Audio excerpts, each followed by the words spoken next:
இந்த குருத்து ஞாயிறு என்பது இந்த தவக்காலத்திலே மிகவும் ஒரு முக்கியமான ஒரு நாள்.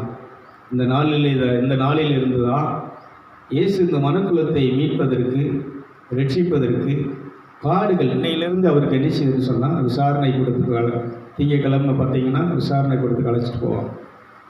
நீ இப்படியெல்லாம் இதெல்லாம் இந்த அதிகாரத்தோடு இது பண்ணுறிய, எப்படி எதனால் பண்ண, எப்படி பண்ண, நீ எப்படி ராஜாவாக முடியும் அப்படின்னு சொல்லி விசாரணை சங்கத்துக்கு அழைச்சிட்டு போய் அவர் விசாரிக்க. அதுக்கப்புறம் இந்த 3 நாள் பார்த்தீங்கன்னா விசாரணை. அங்கே தான் பேதுரு மறுதளிக்கிறாரு. இதுதான் வெள்ளிக்கிழமை, வியாழக்கிழமை நினைச்சிறான், யுதாஸ் நினைச்சிறான், காட்டி கொடுக்குறான். வெள்ளிக்கிழமை மக்கள் என்ன செய்கிறார்கள், அந்த ராஜாக்கள், அந்த ஆசாரியர்கள், தலைமை குருக்கள் இவருக்கு நடந்த நிகழ்ச்சியை, புகழ்ச்சியை, மக்கள் இவரை வரவேற்று ராஜாவாக, கடவுளாக ஏற்றுக்கொண்ட விஷயங்களை, அரசராக ஏற்றுக்கொண்ட விஷயங்களை பார்த்து பொறாமைப்பட்டு கோபப்பட்டு இவங்க என்ன செஞ்சாங்கன்னா இவரை ஏறுவது ராஜாவின் இடத்தில் அழைத்து செல்கிறார்கள். அதனால் இயேசு இங்கே என்ன செய்கிறாருன்னு சொன்னால் தன்னுடைய ஆவியின் பலத்தை, ஆயுதங்களை அங்கே என்ன செய்கிறார், அங்கே உபயோகப்படுத்துகிறார். 2 கொரிந்தியர்கள் திருமுகம் 2 கொரிந்தியர் 10வது அதிகாரம் 3-4 வசனங்களை வாசித்தீங்கன்னா எங்களுடைய நாங்கள் இந்த சரீரத்திலே மாமிசத்திலே நடக்கிறவர்களாய் இருந்தும் மாமிசத்தின்படி போர் செய்கிற, நல்லா கவனிச்சுக்கோங்க, சரீரத்தில் இருக்கிறோம், மாமிசத்தில் இருக்கிறோம். நாம் சரீரத்தில் இருந்தாலும், நாங்கள் இந்த மாமிசத்தில் இருந்தாலும், மாமிசத்தின்படி இந்த சரீரத்தில் நாங்கள் போர் செய்கிறவர்கள் அல்ல. எங்களுடைய போராயுதங்கள் மாம்சத்துக்கு ஏற்றவர்களாய் இராமல் அரண்களை, அரசாங்கத்தினுடைய ஆட்சிகளை, அதிகாரங்களை எல்லாவற்றையும் நிர்மூலமாக்கக்கூடிய தேவ பலமுள்ளதாக இருக்கிறது. பலமுள்ளவர்களாக இருக்கிறது. நல்ல கைதிக்க விஷயம், நல்ல கருத்து கேட்க விஷயம். நல்லா நீங்கள் கவனிக்கணும். இந்த உலகத்தில் இறையாட்சி என்பது மிகவும் பவர்ஃபுல்லானது. இன்றைக்கி நமக்கு எலெக்ஷன் ஆரம்பிச்சிருச்சு. யார் ஆட்சி செய்வா அப்படின்னு பார்க்குறோம். இவங்கெல்லாம் என்ன செய்வாங்கன்னா நமக்கு பிரித்து கொடுக்க முடியும், வாஷிங் மிஷின் கொடுக்க முடியும், வேறு நமக்கு 5000 2000 இப்படி என்ன செய்ய முடியும்னா இந்த உலகத்துக்குரிய காரியங்களை ஒரு நாள் செலவுக்கு ஏதோ தற்காலிகமாக என்னத்தையும் அரைச்சி சாப்பிட்றதுக்குரிய இந்த ஆட்சிகளை என்ன செய்ய முடியும்னா அந்த உலக மாம்சத்துக்குரியதை கொடுக்க முடியும், கவர்ச்சிக்குரியதை கொடுக்க முடியும். இதில் தான் கவர்ந்து இந்த ஆட்சி வரட்டும், அந்த ஆட்சி வரட்டும் இன்றைக்கி எல்லோரும் நெஞ்சு கிடக்குறாங்க. ஆனால் இங்கே ஒரு ஆட்சி, அன்னைக்கு அதான் சொல்கிறேன், இந்த ஆட்சி இறை ஆட்சி. நான் பரிசுத்த ஆவியினாலே பிசாசுகளை துரத்துறபடியினால் அந்த கடவுளுடைய ராட்சியம் இந்த பூமியிலே வந்திருக்கிறது. கைதிட்டுகளை பார்ப்போம், பேசலாம். ஆகவே நம்முடைய புனிதர்கள், பரிசுத்தவான்கள், அப்போஸ்தலர்கள், ரிஷிகள், மகான்கள், இவங்க எல்லாமே என்ன செஞ்சாங்க அப்படின்னு சொன்னால் அந்த இறை ஆட்சியை இந்த உலகத்திலே பயன்படுத்தினார்கள். இவங்களை யார் என்ன செய்ய, இவங்கள்ட்ட ராஜாக்கள் கூட, நாட்டை ஆளக்கூடிய அரசர்கள் கூட போய் ரிஷிகளை எங்களுக்கு என்ன செய்யுங்க, ஆசீர்வாதம் பண்ணுங்கன்னு போய் அவங்களுடைய பாதத்தை தொட்டு என்ன செஞ்சாங்கன்னா தலைவணி நின்னாங்க. இந்த இறையாட்சியை நீங்கள் நல்லா தெரிஞ்சுக்கணும். இறையாட்சி என்பது இந்த உலகத்தில் உள்ள எல்லா ஜீவன்களுக்கும், உயிர்களுக்கும் ஜீவன் கொடுக்கக்கூடிய, சக்தி கொடுக்கக்கூடிய, பலத்தை கொடுக்கக்கூடியது. இதைத்தாங்க எழுதுகிறாரு, எங்களுடைய ஆயுதங்கள் மாம்சத்துக்கு ஏற்றவைகளாயிராமல் ஆவிக்கு ஏற்றவைகளாயிருக்கின்றன. இது வெறும் மாம்சத்தோடு யுத்தம் பண்ணுறதல்ல.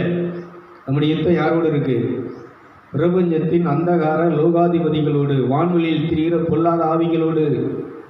24 மணி நேரமும் ஒரு ஆன்மீகவாதிக்கு, ஒரு ஆவிக்குரிய பிள்ளைகளுக்கு, ரட்சிக்கப்பட்டன்னு சொல்கிறவங்களுக்கு, ஆன்மீகத்தில் நான் இருக்கிறேன் அப்படின்னு சொல்கிறவங்களுக்கு, அவங்க எல்லாரும் எப்படி இருக்குன்னு சொன்னால் சர்வ ஆயுதத்தோடு இருக்கணும், ஆயுதங்களோடு இருக்கணும். இன்றைக்கி மிலிட்ரியில் ஒருத்தர் இருக்கிறாங்கன்னு சொன்னால், வைக்கலமங்க மாப்பிள்ளை மிலிட்ரியில் இருக்கும்போது இப்படி சும்மா அப்படி கையை கட்டிகிட்டா இருந்தார், இருக்க முடியுமா? மிலிட்ரினால என்னது சொல்லுங்கள்? நல்லா கவனிங்க. நீங்கள் மிலிட்ரிக்காரங்களை எடுத்துக்கிட்டீங்கன்னா அவங்க எல்லாரும் என்ன வச்சுருக்கிறாங்க சொல்லுங்கள்?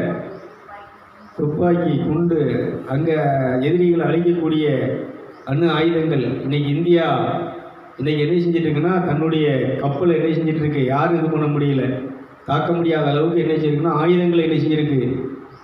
இந்தியாவுடைய மற்ற கப்பல் கூட என்ன செய்ய முடியல, வர முடியல. என்ன கப்பல்? ஆயுத கப்பல். ஆனால் இந்தியாவில் கப்பல் மட்டும் என்ன செஞ்சிட்டு இருக்கு. எவன் என்ன பண்ணாலும் அதை எதிர்க்கக்கூடிய, அதை தடுத்து அதை அழிக்கக்கூடிய ஆயுதங்களை தரித்த கப்பலாக 4 கப்பல்கள் கூட இருக்கிறது. கைதிட்டுகளை பார்ப்போம். அதனால் எல்லா நாட்டுக்காரங்களும் எல்லா நாட்டில் உள்ளவங்களும் யோசிக்கிறாங்க, இந்தியாவை பார்த்து இணைஞ்சிருக்கிறாங்கன்னா இவன் மட்டும் எப்படி அப்படி பண்ணிகிட்டு இருக்கிறான்.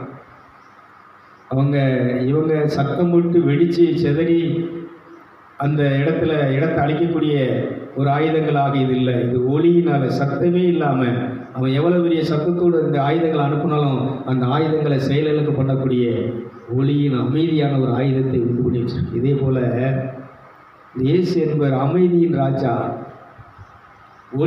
ஒளியின் அரசு, சாந்த குணமுள்ளவர், பொறுமையுள்ளவர், அமைதி நிறைந்தவர், ஆனால் ஆற்றல் சர்வாயுத வர்க்கம் தரித்தவர். தன்னுடைய ஆயுதத்தை எடுத்து எரிசரான்னு அடித்து நொறுக்கிறார். இது மாதிரி ஒரு ஆவிக்குரியவன், ஒரு ஆன்மீகவாதி தன்னுடைய ஆவியிலே அவன் எரிசிறான், சர்வாயுத வர்க்கத்தை தரித்திருக்கிறான். இந்த எபேசியர் 6 சொல்லுவார், ரட்சிப்பு என்னும் தலைச்சிரா, நீதி என்னும் மார்க்கவசம், உண்மை என்னும் இடைக்கச்சை, விசுவாசம் என்னும் கேடயம், இறை வார்த்தை என்னும் வாள். ஆவியினாலே ஏவப்பட்டு அவன் என்ன செய்கிறவன், எழும்பி பிரகாசிக்கிறவன், எழும்பி ஒளி வீசுகிறவன். எல்லா அந்தகாரத்தினுடைய சக்திகளையும், ஆண்களில் திரிகிற பொல்லாத ஆவியினுடைய கிரியைகளையும் சேனைகளையும் அழித்து ஒழித்து மக்களை விடுவித்து, ஆன்மாக்களை விடுவித்து தேவர் ஆட்சியத்திலே சேர்க்கக்கூடிய ஒரு மனுஷன்தான் ரட்சிக்கப்பட்டவன், அபிஷேகம் பண்ணப்பட்டவன். கைதிட்டுங்களா, இதைத்தாங்க எழுதுகிறாரு. எங்க ஆயுதம், எங்க போராட்டம் மனுஷனோடு அல்ல, மாம்சத்தோடு அல்ல. அதனால இந்த ஆயுதத்தை அன்னைக்கு என்ன செய்றார்னா அங்கே எடுத்து பயன்படுத்துகிறார். தலையிலே அன்னைக்கு மக்கள் என்ன செய்றாங்க, கிரீடத்தை சுட்டி ராஜாவாக அவர் என்ன செய்றாங்கன்னா பார்க்குறாங்க. எங்க யூதர்களுக்குள்ள அரசர் நீங்க தான், ராஜாதி ராஜா நீங்க தான், தேவாதி தேவடி நீங்க தான் எங்க ராஜா. இன்னைக்கு எல்லாரும் இந்த சத்தத்தை எழுப்பணும், இந்த கோஷத்தை என்ன செய்யணும், சபையில் இந்த கோஷம் எழுப்பணும். ஓசானா இந்த பாடல் என்ன செய்யணும், ஒலிக்கணும். இப்படி ஒலிக்கும்போது அந்த இறை அரசு என்ன செய்யணும், இறங்கி வரும். இந்த கடவுளுடைய ராட்சியம் நம்மளை என்ன செய்யும் என்று சொன்னால் வழிநடத்தும். அதனால் இயேசு ஜெபிக்க கற்றுக் கொடுக்கும்போது சொன்னார், பரமண்டலங்களில் இருக்கிற என் அப்பாவே, பிதாவே, உம்முடைய ராட்சியம் வருவதாக. யார் அந்த ஜெபத்தையே நீங்கள் யாரும் பண்ணலை. இவங்க இஷ்டத்துக்கு ஆண்டவரே, எங்களுக்கு வீட்டைத்தான் ஆண்டவரே, கட்டத்தான் ஆண்டவர். அதனால் இன்னைக்கு இந்த மாதிரி ஒரு ப்ரேயரை இன்னைக்கு நம்ம கற்றுக் கொடுத்தவர், நமக்கு சொல்லி கொடுத்தவர் யாருன்னு சொன்னால் நம்ம ஆண்டவராக இயேசு கிறிஸ்து. அவருக்கு ஒரு கைதட்டுங்க. அந்த ஜெபத்தை, அவர் சொல்லி கொடுத்த ஜெபத்தெல்லாம் விட்டுட்டாங்க, அவரை விட்டுட்டாங்க. ஆனால் அவர் சிலுவையை எடுத்துக்கிட்டாங்க. வெள்ளிக்கிழமை பூரா பாருங்கள், நம்ம கத்தோலிக்க சபையில் பூரா என்ன இருக்கும், சிலுவையை தூக்கி அதை ஊர் ஊராக தெருவாக கொண்டு போய் அப்புறம் கோயிலில் கொண்டு வந்து அதை சாமியார் இனிச்சுவார்னு நெடுஞ்சாங்கடையா விழுந்து அந்த சிலுவையை முத்தம் பண்ணி, சிலுவையில் இருக்கக்கூடிய அந்த சிறுவத்தை முத்தம் பண்ணி, ஐயோ நம்ம குருவே சாமியாரே முத்தம் பண்ணுறாங்க அப்படின்னு சொல்லி எல்லோரும் என்ன செஞ்சிட்ருப்போம் சொல்லுங்கள். விழுந்து முத்தம் செய்து என்ன செஞ்சிட்ருப்போம், அந்த வெள்ளிக்கிழமை நிகழ்ச்சியை கொண்டாடிட்டுருப்போம். இதை அப்போஸ்தலர் பணி 17ஆம் அதிகாரத்தில் நீங்கள் 16 பார்த்தீங்கன்னா பவுல் பார்த்து மனிதர்கள் விக்கிர ஆராதனை செய்கிறதை, சிலை வழிபாட்டை பார்த்து வேதனைப்பட்டு சஞ்சலப்பட்டு அவர் அங்கே ஒரு உபதேசத்தை பண்ணுகிறார். வாசிங்க பார்ப்போம். அத்தனைய பட்டணத்தில் பவுல் அவர்களுக்காக காத்து கொண்டிருக்கையில் அந்த பட்டணம் விக்கிரகங்களால் நிறைந்திருக்கிறதை கண்டு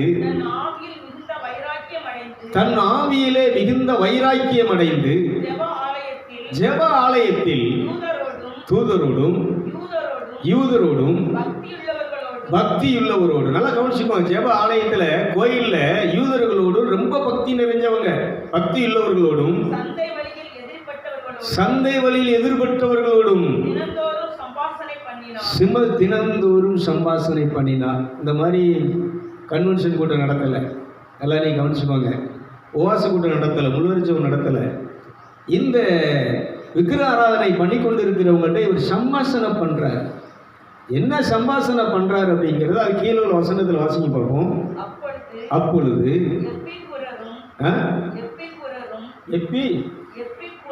எப்பிக்குரரும்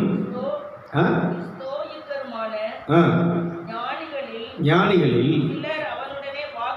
சிலர் பவுலுடனே என்ன செய்யறாருன்னா வாக்குவாதம் பண்ண ஆரம்பித்தார்கள். இப்போ என்னையும் பார்த்து சொல்றாங்க, இவன் ஒரு வாயாடி அப்பா, இவன் மைக்கு பிடிச்சானா வாய் என்ன செய்ய மாட்டான், வாயாடி. இவன் என்ன பேசிட்டு இருக்கான்? நம்ம பண்ணிட்டு இருக்கக்கூடிய வழிபாட்டுக்கு, நம்ம செய்யக்கூடிய இந்த சடங்காச்சாரங்களுக்கு, நம்ம செய்யக்கூடிய இந்த வழிபாட்டுக்கு இவன் என்ன செஞ்சிட்டு இருக்கிறான்? நேர் விரோதமா என்ன செஞ்சிட்டு இருக்கிறான்? பேசிட்டு இருக்கிறான். வாசி. சில இவன் அந்நிய தேவர்களை அறிவிக்கிறவனாக காணப்படுகிறான் என்றார்கள். அவர் இயேசுவையும் உயிர்த்தெழுதலையும். நல்லா கவனிச்சுக்கோங்க. அவர் என்னத்தை அறிவிக்கிறார்னா, என்னத்தை பேசுறாரு? இயேசுவையும் இயேசுடைய உயிர்த்தெழுதலையும் அவர்களுக்கு உபதேசித்தபடினால் பிரசங்கித்தபடினால். கைத்திட்டங்களை பார்ப்போம். இன்னைக்கு எதை பேசிக்கணும், எதை பிரசங்கிக்கணும், நல்லா கைத்திட்டு, நல்லா கைத்திட்டு செய்யும். நல்லா நீ கவனிச்சுக்கோங்க. இன்னைக்கு கோயில்களில் தேவாலயங்களில் பண்ண வேண்டியது என்னன்னு சொன்னால், இயேசுவையும் இயேசுடைய உயிர்த்தெழுதலையும் அங்கே பவுல் என்ன செய்யறாரு சொன்னா, அங்கே தெருக்களில் வீதிகளில் அவங்களோட சம்பாஷணை பண்ணி அவங்களோட உரையாடி தேவாலயத்தில் அவங்களுக்கு என்ன செய்யறாருன்னா, இதை பற்றி பேசின உடனே எல்லாரும் என்ன செய்யறாங்கன்னா, அவனைக்கு யூத வழிபாடு தான் நடந்துட்டு இருக்கு, யூதை முறைப்படி நெஞ்சிட்டு இருக்கு, சடங்காச்சாரங்கள் நடந்து கொண்டு இருக்கிறது. இந்த உடலுக்கு தேவையான, சரீரத்துக்கு தேவையான, மனசுக்கு பிடிச்சமான வழிபாடுகள் இதை சொல்றாரு. இது பயங்கரமான வழிபாடு.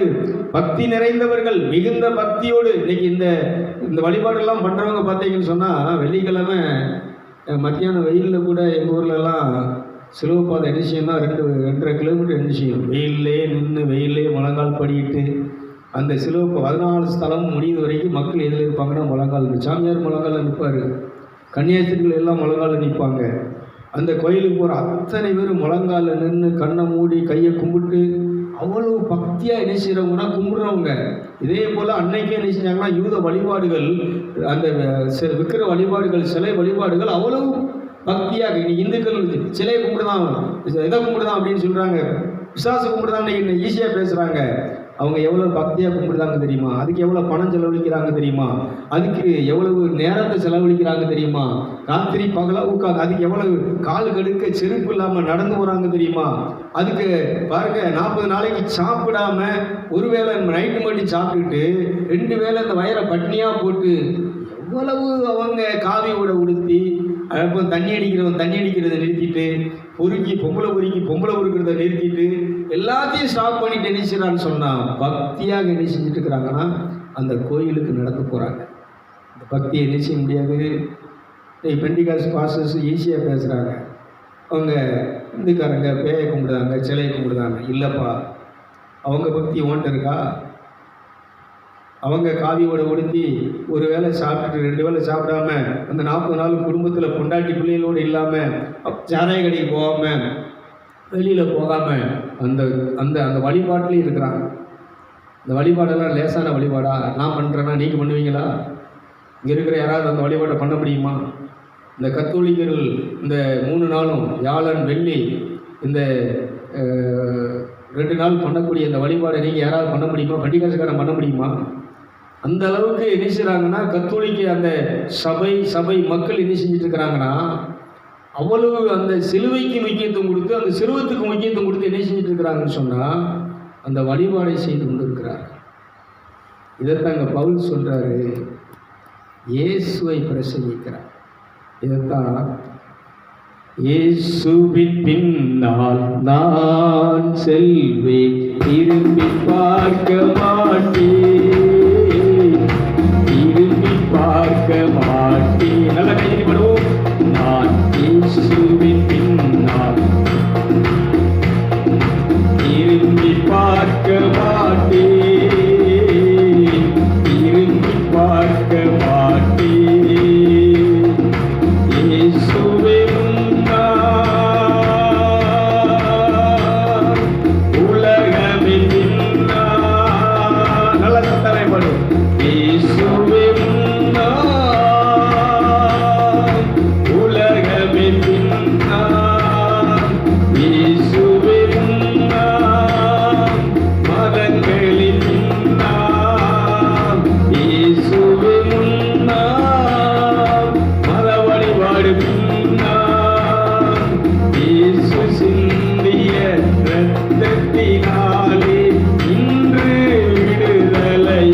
பார்க்க மாட்டேன்.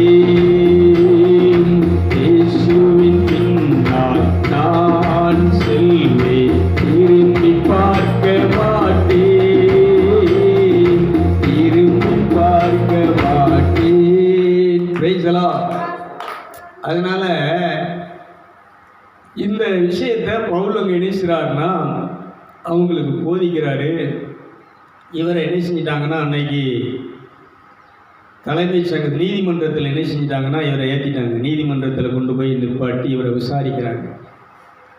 நீ வித்தியாசமான கடவுளை போதிக்கிறிய. ஏன்னா அன்னைக்கு இயேசு அன்னைக்கு ராஜாவாக கடவுளாக அவங்கள இது பண்ணதை அந்த மக்கள் யூதர்கள் இன்னைக்கு இன்னைக்கு யூதர்கள் இயேசு என்ன செய்யலை, இயேசு பிறக்கலன்னு தான் சொல்லிட்டு இருக்கிறாங்க. அதனால அவரை என்ன செய்யலை, இன்னைக்கு வேற ஒரு புதுசாக ஒரு கடவுளை என்ன செய்ய சொல்றியப்பா, இது என்ன அப்படின்னு சொல்லி நீதிமன்றத்தில் விசாரிக்க ஆரம்பிக்கிறாங்க. அந்த விசாரணை அது கீழே வாசிமா பார்ப்போம். பிரசங்கித்தபடியே அப்படி சொன்னார்கள். அவர்களை நீதிமன்றத்திற்கு அந்த மேடைக்கு அழைத்து கொண்டு போய், நீ சொல்லுகிற புதிதான உபதேசம் இன்னைக்கும் நான் சொல்றது இன்னைக்கு நிறைவே புதுசாக இருக்கு. கேட்குறாங்க, பிரதர் நீங்க சொல்றது புதுசா இருக்க பிரதர், புதுசுதான். நீ சொல்லுகிற உபதேசம் புதிதாக இருக்கிறதே, நூதனமான காரியங்களை எங்கள் காதுகளை நீ கேட்க பண்ணுகிறாய். அந்த அவைகளுடைய கருத்து, நீ சொல்லக்கூடிய இந்த கருத்து என்னதென்று அறிய நாங்கள் மனதாய் இருக்கிறோம். அந்த அத்தனை பட்டணத்தாரெல்லாம், அங்கே தங்கி இருக்கக்கூடிய அந்நியரும் நவமான காரியங்களை சொல்லுகிறதிலும் கேட்கிறதிலுமே ஒழிய வேற ஒன்றும் இல்லை. இந்த நவமான காரியங்கள், இந்த மாதிரி சடங்காச்சாரங்களை, இந்த மாதிரி வழிபாடுகள் பண்ணுறதில்ல, எப்படி அப்புறம் அந்த மேடையில் இது பண்ணி பிள்ளைகளை வச்சு ஆட விட்டு அங்கே ஒவ்வொருத்தருக்கும் பொன்னாடை போற்றி அவங்களுக்கு ஆளாத்தி எடுத்து அவங்கள பற்றி பெருசாக பேசி அவர் எவ்வளோ பெரிய வல்லுநர் நல்லவர் அப்படிங்கிறதெல்லாம் பேசி அவங்கள பற்றி என்ன செஞ்சிட்டு இருப்பாங்கன்னா அவங்களுடைய அந்த சடங்காச்சார மத ரீதியான எல்லாத்தையும் என்ன செஞ்சிட்டு இருப்பாங்கன்னா பேசி அவங்க விவரித்து கொண்டிருப்பார்கள். அப்பொழுது பவுல் அங்கே அந்த நீதிமன்றத்தில் இந்த மார்ச் மேடையிலே நின்று, அத்தனையரே எந்த விஷயத்திலும் அவர் குறை சொல்லலைங்க.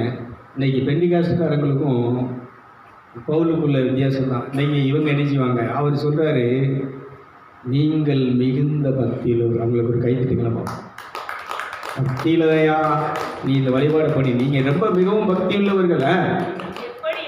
எப்படி என்றால் நான் சுற்றி திரிந்து நீங்கள் ஆராதிக்கின்ற ஆராதனைக்குரியவைகளை நான் ஆராய்ந்து பார்த்தேன்.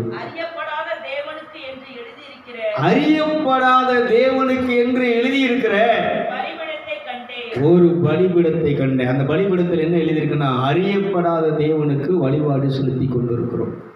இதாங்க இன்னைக்கு இந்த எல்லா கோயில்லையும் நடந்துட்டு இருக்கக்கூடிய, எல்லா மதத்திலையும் நடந்துட்டு இருக்கக்கூடிய ஒரு வழிபாடு என்னன்னா, அறியப்படாத தேவனுக்கு நடந்து கொண்டிருக்கக்கூடிய வழிபாடு.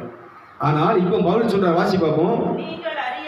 நீங்கள் அறியாமல் ஆராதிக்கின்ற, அவர் சொல்றாரு பாருங்க, நீங்கள் அறியாமல் ஆராதிக்கின்ற அவரையே ஓம் கன்னி சித்தியாயே நமக. இது யாரை சொல்லுகிறது? ஓம் ஸ்ரீ பிரம்மபுத்திராய நமக யாரை சொல்லுகிறது?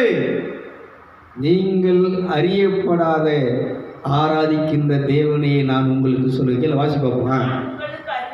நான் உங்களுக்கு அறிவிக்கிறேன். உலகத்தில் நல்லா இங்கதான் முக்கியமான சொல்றாரு பாருங்க. இந்த உலகத்தில் உள்ள எல்லா மதத்தவருக்கும் இந்த உபதேசம் கரெக்டா இருக்கும். அது வாசி, மறுபடியும் வாசி. உலகத்தையும்